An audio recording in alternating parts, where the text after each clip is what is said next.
আসসালামু আলাইকুম ওয়া রাহমাতুল্লাহি ওয়া বারাকাতুহু। বিসমিল্লাহির রহমানির রহিম। আলহামদুলিল্লাহি রাব্বিল আলামিন ওয়া সালাওয়াতু রাব্বি ওয়া সালামুহু আলান নাবিয়্যিল আমিন নাবিয়্যিনা মুহাম্মাদি ওয়া আলা আলিহি ওয়া সাহবিহি ওয়া মান সারা আলা নাহজিহি ওয়া ইহতাদা বিহুদাহু ইলা ইয়াউমিদ্দিন, আম্মা বা'দ। প্রশংসা ও গুণগান, হামদ এবং তারিফ সেই মহান অধিপতি, মহান সৃষ্টিকর্তা, এই বিশ্ব চরাচর একচ্ছত্র নিয়ন্ত্রক ও পরিচালক আল্লাহ সুবহানাহু ওয়া তাআলার নিমিত্তে পেশ করছি, যিনি আজকে আমাদেরকে ইসলামের অন্যতম শ্রেষ্ঠ ইবাদত, ইসলামের পঞ্চম খুঁটি হজকে সামনে রেখে আজকের এই হজ ক্লাসে উপস্থিত হওয়ার তৌফিক দান করেছেন। এই জন্য আমরা রব্বুল আলামিনের শাহী দরবারে হৃদয়ের গহীন থেকে কালিমাতুশ শুকর আদায় করি, পড়ি আলহামদুলিল্লাহ। অতঃপর সালাত সালাম এবং অবারিত শান্তির ধারা বর্ষিত হোক সর্বকালের সর্বশ্রেষ্ঠ মহামানব, জাতি, ধর্ম, বর্ণ, ভাষা, অঞ্চল নির্বিশেষে রব্বুল আলামিন যাকে বিশ্ব মানবতার সামনে এক মহান আদর্শ, শিক্ষক, সত্য, সুন্দর এবং ন্যায়ের মূর্ত প্রতীক হিসেবে রাহমাতুল আলামিন হিসেবে প্রেরণ করেছিলেন, আল্লাহ রব্বুল আলামিন যাকে যুগে যুগে যত নবী এবং রাসূল এই পৃথিবীর বুকে আগমন করেছিলেন, তাদের মধ্যে সর্বশেষে কিন্তু শ্রেষ্ঠত্বের সর্বোচ্চ মর্যাদা আসীন করে দুনিয়া বুকে প্রেরণ করেছিলেন। আসুন আমরা সেই প্রিয় নবীর প্রতি হৃদয়ের সবটুকু আবেগ, ভালোবাসা এবং উচ্ছ্বাস মিশিয়ে সালাত সালাম পেশ করি। সকলে পড়ি সাল্লাল্লাহু আলাইহি ওয়াসাল্লাম। প্রিয় সাথী বন্ধুগণ, হজ কোর্স 2024-এর আজকের এই দ্বিতীয় ক্লাসে আবারও আমাদের সম্মানিত উপস্থিত প্রবাসী ভাই বন্ধুদেরকে স্বাগত জানাচ্ছি। সেই সাথে দোয়া করছি রব্বুল আলামিন যেন আমাদেরকে কোরআন এবং সুন্নাহ ভিত্তিক দ্বীনের জ্ঞান অর্জন করে সে আলোকে আমাদের জীবন পরিচালনা করার তৌফিক দান করেন। আমরা বলি আল্লাহুম্মা আমিন। বিশেষ করে আমরা হজ সংক্রান্ত বিষয়গুলো যেন ভালোভাবে জেনে বুঝে তারপরে আল্লাহর সন্তুষ্টি যেন হজ আদায় করতে পারি, আল্লাহ তাআলা সবাইকে সেই তৌফিক দান করেন। আমরা বলি আমিন। প্রিয় বন্ধুগণ, আমরা গত ক্লাসে ইসলাম সম্পর্কে জ্ঞান অর্জনের গুরুত্ব এবং মর্যাদা সম্পর্কে কিছু কথা আলোচনা করেছিলাম। অতঃপর হজের গুরুত্ব এবং মর্যাদা সম্পর্কে কিছু আলোচনা করেছিলাম। তো আশা করি আমরা সে বিষয়গুলো অবহিত হয়েছি। আল্লাহর কাছে দোয়া করব আল্লাহ সুবহানাহু ওয়া তাআলা যেন আমাদেরকে দ্বীনের প্রকৃত, সঠিক এবং বিশুদ্ধ ইলম দান করেন। আমরা পড়ি আমিন। প্রিয় বন্ধুগণ, আজকে আমরা যেসব বিষয় নিয়ে আলোকপাত করার প্রয়াস পাবো, আল্লাহ যদি তৌফিক দান করেন ইনশাআল্লাহ তাআলা, সেই বিষয়গুলো হচ্ছে এই হজ মুসলিমদের জন্য কখন ফরজ হয়েছিল, তারপরে কার কার জন্যে হজ ফরজ,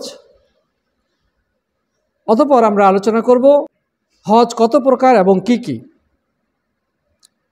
এরপরে আমরা ধারাবাহিকভাবে আরও সামনে অগ্রসর হওয়ার চেষ্টা করবো, আল্লাহ যদি তৌফিক দান করেন ইনশাআল্লাহ তাআলা।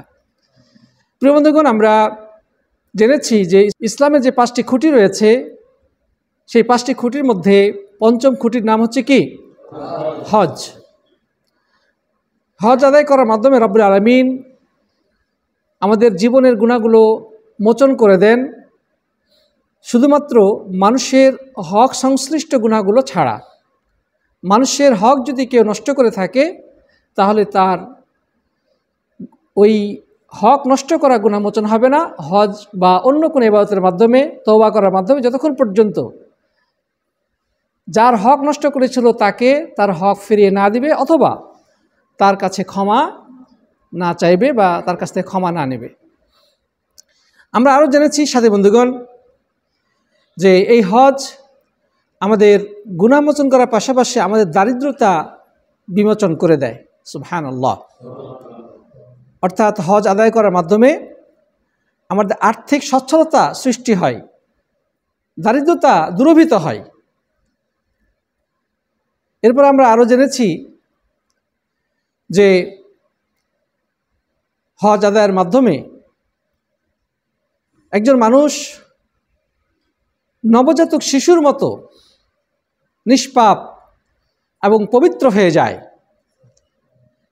এরকম আরও অনেক কথা কোরআন হাদিসে বর্ণিত হয়েছে এবং এই হজ আল্লাহর পক্ষ থেকে বান্দার প্রতি অবধারিত প্রাপ্য, যেটা সামর্থ্যবান ব্যক্তির জন্যে পরিশোধ করা অপরিহার্য। কারো উপর যদি হজ ফরজ হয়ে থাকে কিন্তু হজ না করেই যদি দুনিয়া থেকে চলে যায়, তাহলে তার পরিত্যক্ত সম্পদ থেকে তার পক্ষ থেকে বদলি হজ করা আবশ্যক। তবে এমন ব্যক্তি তার সেই বদলি হজ আদায় করবে যে নিজের ফরজ হজ আগে আদায় করেছে। প্রিয় বন্ধুগণ, এই বিষয়গুলো আমরা জেনেছি। এখন প্রশ্ন হলো যে এই যে হজ, এটি মুসলিমদের জন্য কখন ফরজ হয়েছে? আল্লাহ নবী সাল্লাল্লাহু আলাইহি ওয়াসাল্লাম তার 23 বছর নবুয়তি জিন্দেগির মধ্যে 13টি বছর কাটিয়েছেন কোথায়? মক্কায়। আর 10 বছর কাটিয়েছেন মদিনায়। ইসলামের অধিকাংশ বিধিবিধান ফরজ হয়েছে মদিনায় যাওয়ার পরে। হজের ক্ষেত্রে কথা হলো যে এই হজ ফরজ হয়েছে 9ম হিজরিতে, অর্থাৎ আল্লাহ নবী সাল্লাল্লাহু আলাইহি ওয়াসাল্লাম মক্কা থেকে মদিনায় হিজরত করার পরে 9ম বর্ষে এই হজ মুসলিমদের জন্যে ফরজ করা হয়। তার অর্থ এই নয় যে এর আগে মুসলিমরা হজ করতো না। হজ এমন একটি ইবাদত যেটা ইব্রাহিম আলাইহিস সালাম থেকে শুরু করে যুগ পরম্পরায় হাজার হাজার বছর ধরে মানুষ অনবরত হজ সম্পাদন করেছে। এমনকি আরবের কাফের মুশরিকরাও হজ আদায় করত, কিন্তু তাদের হজগুলো ছিল শিরক মিশ্রিত। জাহিলি যুগের মুশরিকদের হজ ছিল শিরক মিশ্রিত, অর্থাৎ তারা আল্লাহর সাথে শিরক করত, মূর্তি পূজাও করত এবং হজও করত। আরবের মুশরিকরা লাব্বাইক পড়ত, তারাও ইহরাম বাঁধত এবং লাব্বাইক পড়তে পড়তে মক্কায় যেত। আমরা যেভাবে লাব্বাইক পড়ি তারাও সে লাব্বাইক পড়ত, কিন্তু তারা কি বলতো? আমরা পড়ি লাব্বাইক আল্লাহুম্মা লাব্বাইক লাব্বাইক লা শারীকা লাক লাব্বাইক ইন্নাল হামদা ওয়ান নি'মাতা লাক ওয়াল মুলক লা শারীকা লাক, তাই না? আমরা এটা পড়ি যে হে আল্লাহ, আমরা তোমার দরবারে উপস্থিত, হে আল্লাহ আমরা তোমার দরবারে উপস্থিত, আপনার কোনো শরীক নেই, যাবতীয় প্রশংসা নেয়ামত রাজি এবং এই রাজত্ব ও সার্বভৌমত্ব শুধু তোমার, অতএব আমরা তোমার দরবারে হজের জন্য উপস্থিত হয়ে গেছি। তারাও লাব্বাইক পড়তো, কিন্তু তারা বলতো লাব্বাইক আল্লাহুম্মা লাব্বাইক লাব্বাইক লা শারীকা লাক লাব্বাইক ইল্লা শারীকান তামলিকুহু হুয়া ওয়া মা মালাক। মানে তারাও বলতো যে হে আল্লাহ, তোমার দরবারে হজের জন্য উপস্থিত হয়েছি, তোমার কোনো শরীক নাই, একজন শরীক ছাড়া। তোমার কোনো শরীক নাই, একজন শরীক ছাড়া। অবশ্য সেই শরীকেরও মালিক আপনি। হে আল্লাহ, আপনার কোনো শরীক নাই, একজন শরীক ছাড়া, অবশ্যই সেই শরীকের মালিকও আপনি। অর্থাৎ তারা মূর্তিকে উদ্দেশ্য করে কথা বলতো, তোমার কোনো শরীক নাই কিন্তু এই মূর্তিটা বাদ দিয়ে। প্রিয় বন্ধুগণ, তাহলে কি বোঝা গেল? যে হজ করলেই হজ আল্লাহর কাছে গৃহীত হবে না যতক্ষণ পর্যন্ত শিরিক মুক্তভাবে হজ আদায় না করবে। আল্লাহ নবী সাল্লাল্লাহু আলাইহি সাল্লাম তাদের হজ করার কারণে কি তাদেরকে মুসলিম বলে আখ্যায়িত করেছিলেন? বরং তাদের সাথে যুদ্ধ হয়েছে, অনেক কিছু ঘটে গেছে, অথচ তারা হজ করত, উমরা আদায় করত। তারা হাজিদেরকে পানি পান করাতো। বিভিন্ন জায়গা থেকে যে সমস্ত হাজিরা আসতো তারা পানি পান করাতো, ছাতু খাওয়ানোর ব্যবস্থা করত, মানে হাজিদের সেবা করত, কাবা রক্ষণাবেক্ষণ করত, কাবার পুনর্নির্মাণ করেছিল। তারপরেও তারা কিন্তু মুসলিম হিসেবে মর্যাদা পায়নি, কারণ তারা ছিল মুশরিক। এখান থেকে আমরা যেটা শিক্ষা পাই প্রিয় বন্ধুগণ, যে 5 ওয়াক্ত নামাজ পড়লেই, মক্কায় গিয়ে হজ আদায় করলেই, দাড়ি টুপি থাকলেই মুসলিম হওয়া যাবে না, যতক্ষণ পর্যন্ত আমাদের ঈমান এবং আমল শিরক মুক্ত হবে। একদিক দিয়ে লাব্বাইক পড়ছেন, আরেক দিক দিয়ে মাজারে মাজারে সেজদা দিয়ে বেড়াচ্ছেন, ওলি আউলিয়ার কাছে সাহায্য প্রার্থনা করছেন, পীরের উদ্দেশ্যে মান্নত করছেন, পশু জবাই করছেন, আপনার মাঝে এবং আরবের মুশরিকদের মাঝে কোনো ডিফারেন্স নাই। কোনো ব্যক্তি যদি এগুলো করে সে একজন মুশরিক, তার নামাজ, রোজা, হজ, জাকাত কোনো কিছু আল্লাহর কাছে কবুল হবে না। যত বড় তার দাড়ি থাক, মাথায় যত উঁচা টুপি পরুক, আর যত রং বেরঙ্গের পাগড়ি পরুক, কাজ হবে না। আল্লাহ তাআলা বলেছেন, লাইনা শাক্তা লা ইয়াহবাতানা আমালুক, তুমি যদি শিরক করো তাহলে তোমার সমস্ত আমল কি করে দেওয়া হবে? বরবাদ করে দেওয়া হবে। মানে শিরক এমন একটি ভয়াবহ গুনাহ যে শিরকের মাধ্যমে একজন বান্দার জিন্দেগির যত আমল ছিল সমস্ত আমল বরবাদ করে দেওয়া হবে। এগুলোর একটা ফাটা পয়সার সমপরিমাণও দাম নেই, বরং আল্লাহ তাআলা কিয়ামতের দিন এগুলোকে আকাশে উৎক্ষিপ্ত ধূলিকণার মতো উড়িয়ে দেবেন। আল্লাহ বলেছেন, ওয়াকাদিমনা ইলা মা আমিলু মিন আমালিন ফাজআলনাহু হাবাআম মানসুরা, কিয়ামতের দিন আমি তাদের আমলগুলোর কাছে গিয়ে সেগুলোকে আকাশে উৎক্ষিপ্ত ধূলিকণার মতো উড়িয়ে দেব। ধূলিঝড় উঠলে যেভাবে ধুলাবালি উড়ে বেড়ায়, ঠিক সেইভাবে তাদের জিন্দেগির আমলগুলোকে উড়িয়ে দেব, সব কিছু নিষ্ফল হয়ে যাবে। অতএব সাথী বন্ধুগণ, আমরা হজ আদায় করবো, উমরা আদায় করবো, নামাজ পড়বো, দান করব, যত ধরনের ইবাদত বন্দেগী করব, এগুলোর জন্যে অপরিহার্য শর্ত হচ্ছে আমাদেরকে শিরিক থেকে মুক্ত হতে হবে। শিরিক সহকারে যদি আমরা আমল করি, আমাদের আমল সম্পূর্ণ অকেজ, বাতিল এবং আল্লাহর দরবারে প্রত্যাখ্যাত হবে। যেভাবে আরবের মুশরিকরা হজ আদায় করতো, উমরা আদায় করতো, হাজিদের সেবা করত, মক্কার সম্মান করত, কাবা ঘরের রক্ষণাবেক্ষণ করত, কাবার যত্ন নিত, তারপরও এই কাজগুলো তাদেরকে ইসলামে দীক্ষিত করতে পারেনি। তারপরও আল্লাহ নবী সাল্লাল্লাহু আলাইহি ওয়াসাল্লাম তাদের সাথে যুদ্ধ করেছিলেন। যাই হোক সাথী বন্ধুগণ, তাহলে আমরা যেটা জানতে পারলাম যে মুসলিমদের জন্যে এই হজ ফরজ হয়েছে কততম হিজরিতে? নবম হিজরিতে। এর আগে হজ ছিল, তবে মুশরিকরা হজ আদায় করত, জাহেলি যুগ থেকেই এই ধারাবাহিক চলে আসছিল, কিন্তু তাদের হজ ছিল শিরিক যুক্ত। আর আল্লাহ নবী সাল্লাল্লাহু আলাইহি সাল্লাম বা অন্যান্য মুসলিমগণ তারা উমরা আদায় করেছেন। আল্লাহ নবী সাল্লাল্লাহু আলাইহি সাল্লাম এর আগে উমরা আদায় করেছেন। আর প্রিয় নবী সাল্লাল্লাহু আলাইহি সাল্লাম জিন্দেগিতে হজ আদায় করেছেন মাত্র একবার। হজ ফরজ হয়েছে নবম হিজরিতে, আর প্রিয় নবী সাল্লাল্লাহু আলাইহি সাল্লাম হজ আদায় করেছেন এর পরের বছর, অর্থাৎ দশম হিজরিতে। এবার আমরা আসি, হজের মাস কয়টি? হজের মাস হচ্ছে 3টি। সে 3টি মাস কি কি? রমজানের পরের মাস থেকে শুরু, শাওয়াল, জিলকদ এবং জিলহজ। হজের মাস হচ্ছে 3টি, শাওয়াল, জিলকদ এবং জিলহজ।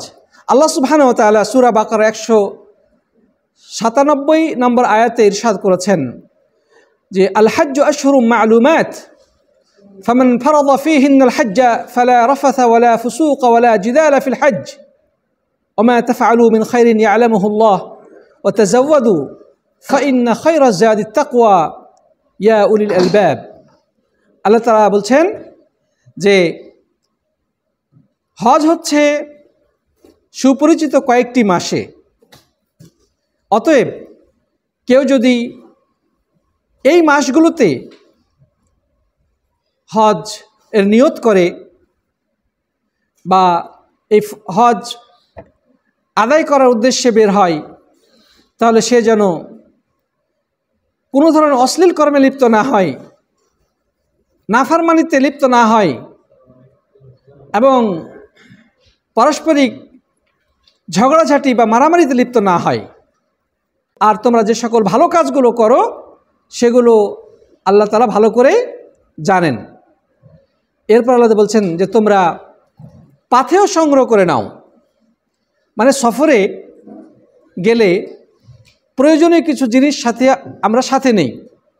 হজে গেলে আমরা কিছু প্রয়োজনীয় জিনিস সাথে নেই, এগুলোকে বলা হয় পাথেয়। আল্লাহ বলছেন তাজাওয়াদু, তোমরা সফরের পাথেয় সাথে নিয়ে নাও।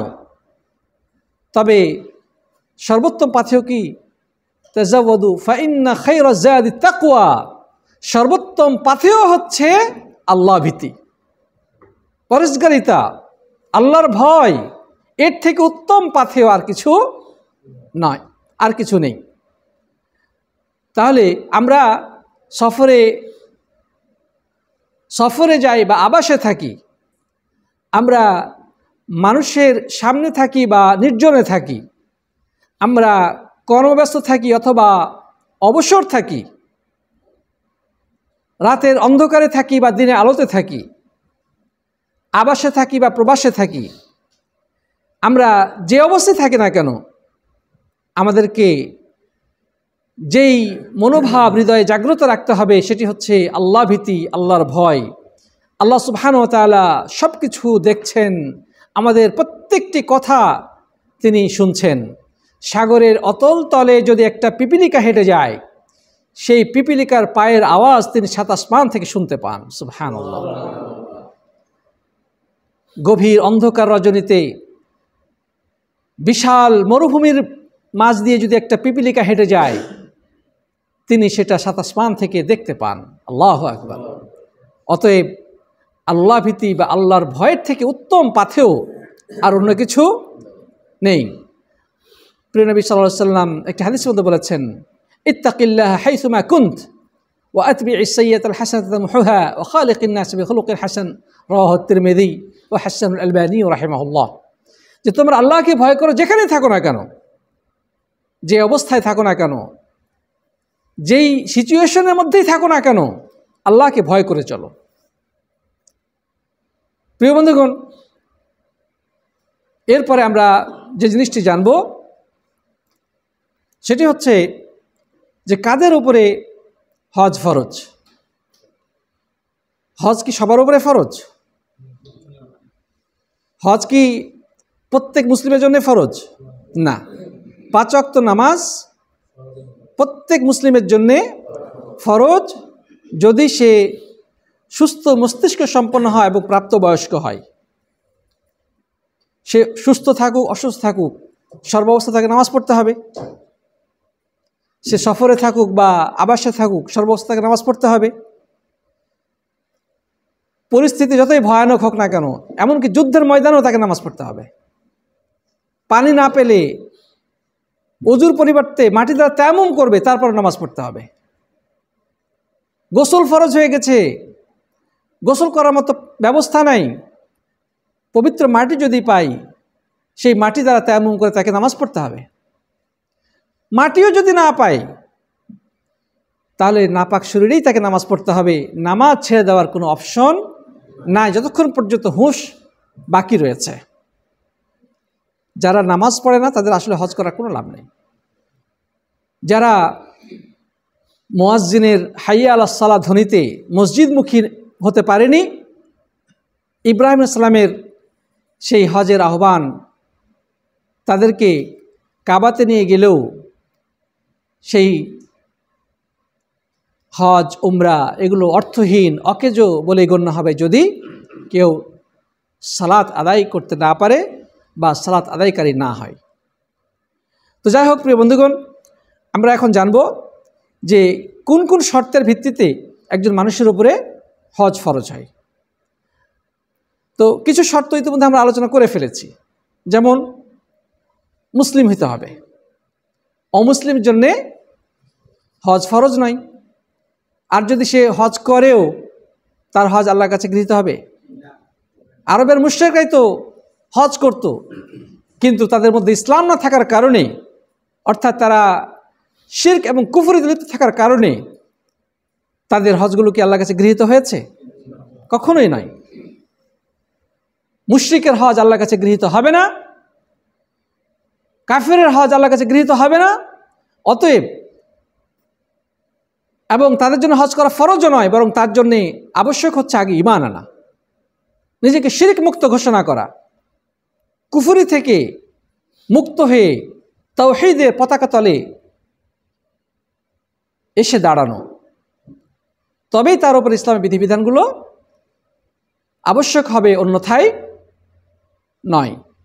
তাহলে আমরা প্রথম যেটা জানতে পারলাম যে সেটা হচ্ছে যে হজ ফরজ হওয়ার প্রথম শর্ত কি? মুসলিম হতে হবে।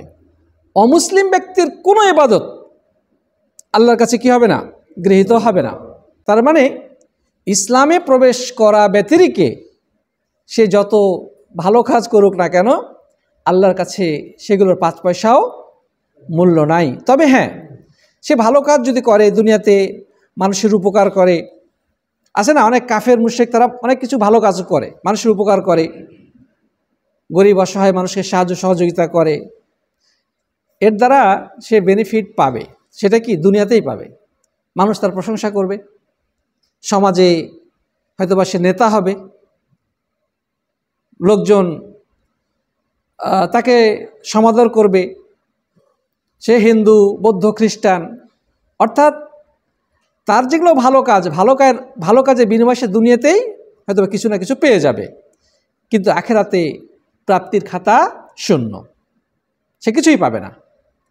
প্রিয় বন্ধুগণ, যাই হোক, আমরা যেটা বলতে যাচ্ছিলাম যে হজ ফরজ হওয়ার জন্যে প্রধানতম যে শর্ত সেটি হচ্ছে কি হইতে হবে? মুসলিম হইতে হবে। আল্লাহ সুবহানাহু ওয়া তাআলা সূরা তওবার 54 নম্বর আয়াতে ইরশাদ করছেন, ওয়ামা মানাআহুম আন তুকবালা মিনহুম নাফাকাতুহুম ইল্লা আন্নাহুম কাফারু বিল্লাহি ওয়া বিরাসূলিহি, যে ওই সকল লোকের দান সাদাকা এগুলো কবুল হতে বাধা দিয়েছিল একটি কারণ, আর সেটা হচ্ছে তারা আল্লাহ ও রাসূলের প্রতি কুফরি করেছিল। অর্থাৎ আল্লাহ ও রাসূলের প্রতি কুফরি করার কারণে তাদের দান সাদকাগুলো আল্লাহর কাছে কি হয় নাই? গৃহীত হয় নাই। এটি শুধু দান সাদকার ক্ষেত্রে নয়, বরং প্রত্যেকটি ইবাদতের ক্ষেত্রে একই কথা। নামাজ, রোজা, হজ, যাকাত, কিছু কিছু মুসলিমদের সাথে কিন্তু রোজাও রাখে। আপনারা শুনেন নাই যে মুসলিমদের রোজাটা তাকে খুব ভালো লাগে? তো কিছু কিছু অমুসলিম হিন্দু রোজাও রাখতেছে, ও রোজা কি আল্লাহর কাছে গৃহীত হবে? হবে না। হয়তো বা সে স্বাস্থ্যগত বেনিফিট পাবে, কিন্তু আখিরাতে এর বিনিময় সে পাবে না, কারণ সে ইসলাম কবুল করে নাই।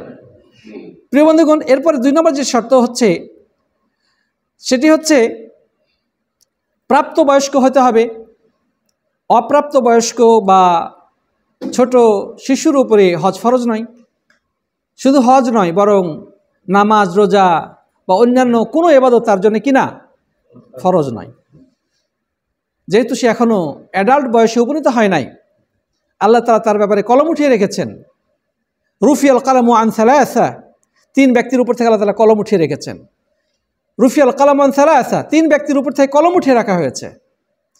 আনিন নাইমি হাত্তা ইয়াস্তাইকিযা ওয়া আনিস সাবিয়্যি হাত্তা ইয়াহতালিমা ওয়া আনিল মাজনুনি হাত্তা ইয়াকিলা, রাওয়াহু আবু দাউদ as-সাহহাহু আল-আলবানী রাহিমাহুল্লাহ ফি সহিহ আবু দাউদ। 1 নম্বর হচ্ছে ঘুমন্ত ব্যক্তি যতক্ষণ পর্যন্ত সে ঘুম থেকে জাগ্রত না হবে। যে ঘুমিয়ে আছে,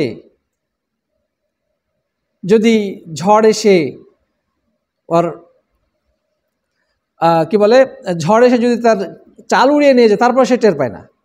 চোর এসে কখন চুরি করে নিয়ে চলে গেছে সে বুঝতেই পারে না, তাহলে তার ব্যাপারে আসলে কলম চলবে না।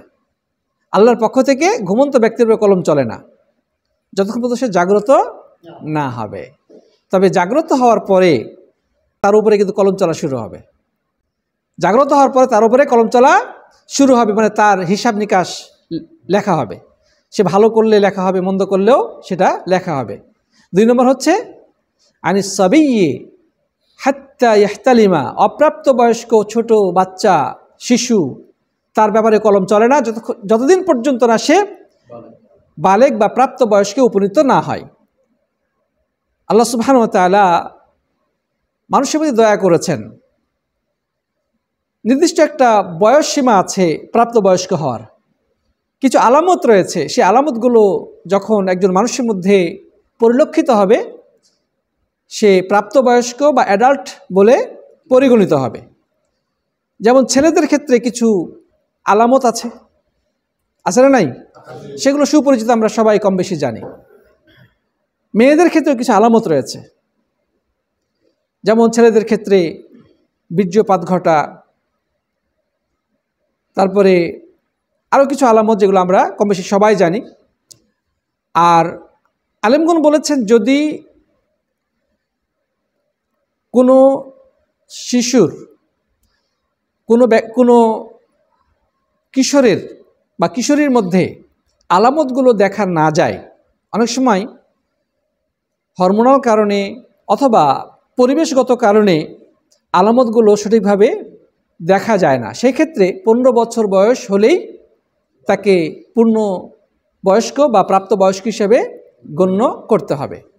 বিশেষ করে ঠান্ডা অঞ্চলের লোকজনের মধ্যে এই প্রাপ্তবয়স্ক হওয়ার আলামতগুলো দেরিতে পরিলক্ষিত হয়, আর গরম অঞ্চলের মানুষদের মধ্যে একটু তাড়াতাড়ি হয়।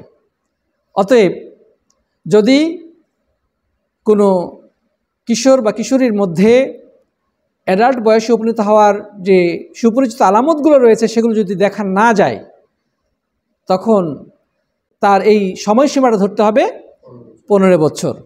15 বছর বয়স পার হয়ে গেলে, অর্থাৎ যখন 16 বছরে পা পড়বে, তখন তাকে প্রাপ্তবয়স্ক হিসেবে গণ্য করতে হবে এবং তার ব্যাপারে কলম চলা শুরু হবে, তার হিসাব নিকাশ লেখা শুরু হয়ে যাবে। তাহলে দুইজন ব্যক্তির কথা আমরা পেলাম। 3 নম্বর ব্যক্তিকে, আনিল মাজনুনি হাত্তা ইয়াকিলা, পাগলের ব্যাপারে কলম চলে না যতদিন পর্যন্ত তার মস্তিষ্ক ঠিক না হয়। তাহলে 3 শ্রেণী মানুষের ব্যাপারে কলম চলে না। তার মধ্যে আমরা ছোট বাচ্চার কথাও পেয়ে গেলাম। তবে হ্যাঁ, ছোট বাচ্চা যখন তার বয়স 7 বছর হয়ে যায়, আমাদের উচিত তাদেরকে নামাজের প্রশিক্ষণ দেওয়ার জন্যে নামাজ পড়তে আদেশ করা। এটা তার বাবা মা বা অভিভাবকের প্রতি দায়িত্ব যে তারা নামাজে আদেশ করবে। মুরু আওলাদাকুম বিসসালাতি ওহুম আবনাউ সাবঈন অদ্রিবুহুম আলাইহা ওহুম আবনাউ আশরিন ওয়াফাররিকুহুম বাইনাল মাদাজি'। আল্লাহ নবী সাল্লাল্লাহু আলাইহি ওয়াসাল্লাম বলেছেন যে বাচ্চাদের বয়স যখন 7 বছর হয়ে যায়, তখন তোমরা তাদেরকে সালাতের আদেশ করো, আর 10 বছর হলে সালাতের জন্য প্রহার করো এবং তাদের বিছানা আলাদা করে দাও। কারণ যদি আমরা আগে থেকেই তাদেরকে নামাজের কথা বলি, নামাজের দিকে ডাকি, নামাজ পড়তে আদেশ করি, নামাজ শেখাই, নামাজের জন্য অজু করতে শেখাই, সাথে করে মসজিদে নিয়ে যায়, তাহলে সে নামাজ শিখবে, অজু শিখবে এবং নামাজের প্রতি তার ভালোবাসা তৈরি হবে, নামাজে অভ্যস্ত হয়ে যাবে। রোজার ক্ষেত্রেও সাহাবাগণ ছোট বাচ্চাদেরকেও রোজা রাখাতেন এবং হাদিসে আসছে যে তারা সারাদিন রোজা রেখে যখন সন্ধ্যার দিকে কান্নাকাটি শুরু করত, তখন তুলার এক প্রকার খেলনা তৈরি করে তাদের হাতে দিতেন আল্লাহ নবীর সাহাবিগণ, যেন বাচ্চারা খেলাধুলায় মত্ত হয়ে সন্ধ্যা পর্যন্ত রোজা অবস্থায় থাকে। তারা এইভাবে বাচ্চাদেরকে রোজা রাখাতেন। আমরা করি উল্টাটা, ছেলে চাচ্ছে, মেয়ে চাচ্ছে রোজা রাখতে, ছোট বাচ্চা, আমরা বলবো যে না না না, তোমার রোজা রাখার দরকার নাই, শরীর খারাপ হয়ে যাবে, তোমার পরীক্ষা আছে, টিউটর আছে, টিউশনি আছে, কোচিং আছে। আমরা তাদেরকে বাধা দেই, অথচ সাহাবায়ে কেরাম তাদেরকে রোজা রাখতে আদেশ করতেন, রোজা রাখাতেন। তারা যদি ক্ষুধার কারণে কান্নাকাটি করত, তাদের হাতে খেলনা দিয়ে তাদেরকে ভুলিয়ে রাখতেন যেন তারা সন্ধ্যা পর্যন্ত রোজাটা পূর্ণ করে। সাথী বন্ধুগণ, ছোট বাচ্চার ক্ষেত্রে হজের বিষয়ে একটা হাদিস এসেছে। এক মহিলা আল্লাহ নবী সাল্লাল্লাহু আলাইহি ওয়াসাল্লামের সামনে একটা ছোট বাচ্চা কোলে করে নিয়ে আসছে, এসে বলছেন, আলী হাযা হজ, হে আল্লাহর নবী, এই বাচ্চাটার কি হজ আছে? তিনি বললেন, নাম ওয়ালাকি আজর। তিনি বললেন যে হ্যাঁ, এরও হজ আছে, তবে এতে তোমারও সওয়াব রয়েছে।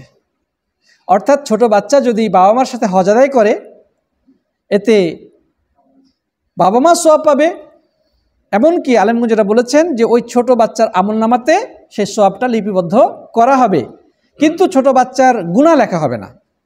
এটা আল্লাহ তাআলার পক্ষ থেকে একটি দয়া, যে ছোট বাচ্চা শিশু যদি ভালো কাজ করে, হজ করলো বা নামাজ পড়লো, রোজা রাখলো, এই সওয়াবটা তার আমলনামায় জমা হবে।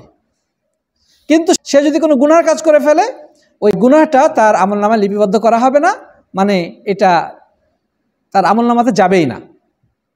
এটা আল্লাহর পক্ষ থেকে একটি বিশেষ দয়া। তাহলে আমরা 2 নম্বর শর্ত পেলাম। 3 নম্বর শর্ত হচ্ছে স্বাধীন হতে হবে। গোলাম তথা দাস দাসী হলে তার জন্য হজ ফরজ নয়, কারণ সে তো অন্য অধীনস্থ, তার জন্য ফরজ নয়।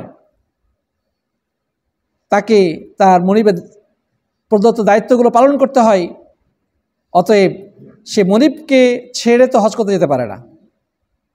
এই জন্যে আলেম বলেছেন যে দাস দাসীর জন্য হজ ফরজ নয়, বরং হজ ফরজ হওয়ার শর্ত হচ্ছে স্বাধীন হতে হবে। তবে বর্তমান যুগে দাস দাসী প্রথা নেই, অতএব এই বিধানটা বর্তমানে প্রযোজ্য নয়। এখন পৃথিবীতে সকল মানুষই হচ্ছে স্বাধীন। এখন আর দাস দাসী প্রথাটা অবশিষ্ট নেই। তবে ইসলামে দাস দাসী প্রথাকে রহিত করা হয় নাই। কাফেররা যদি মুসলিমদের সাথে যুদ্ধে লিপ্ত হয়, কাফের মুসলিমদের মধ্যে জিহাদ সংগঠিত হয়, তাহলে সেই ক্ষেত্রে যদি কাফেরদেরকে মুসলিমরা গ্রেফতার করে নিয়ে আসে, তাহলে দাস দাসী বানিয়ে রাখতে পারবে, শরীয়তে এটার বিধান রয়েছে। হ্যাঁ, যদি উভয় পক্ষ আগে থেকেই কেউ কাউকে দাস দাসী বানাতে পারবে না মর্মে চুক্তিবদ্ধ হয়, তাহলে সেটা করা যাবে না। যেমন বর্তমানে জাতিসংঘের আন্ডারে যে ইউনিভার্সাল হিউম্যান রাইটস বা সার্বজনীন মানবাধিকার ঘোষণার মধ্যে জাতিসংঘের পক্ষ থেকে যে একটি শর্ত দেওয়া হয়েছে, সেটি হচ্ছে যুদ্ধ হলে যুদ্ধবন্দির ক্ষেত্রে দাস দাসী বানানো যাবে না।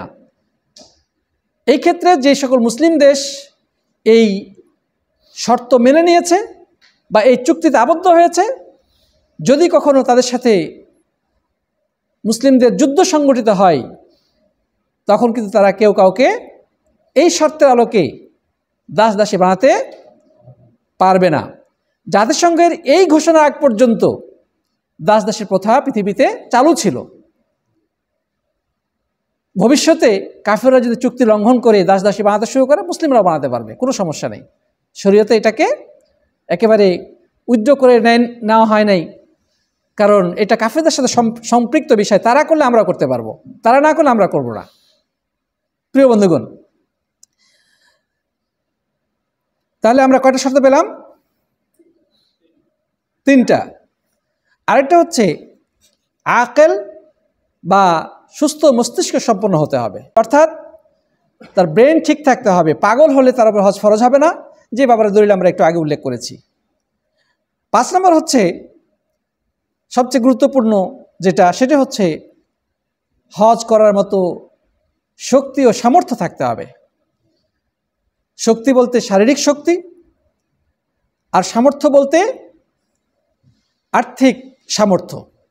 অর্থাৎ একজন মানুষ হজ করতে যাবে, তাহলে তার বাড়ি হয়তো বা পৃথিবীর এক প্রান্তে, সেখান থেকে সে মক্কায় যাবে, দীর্ঘ পথ তাকে পাড়ি দিতে হবে, দীর্ঘ সফর তাকে করতে হবে।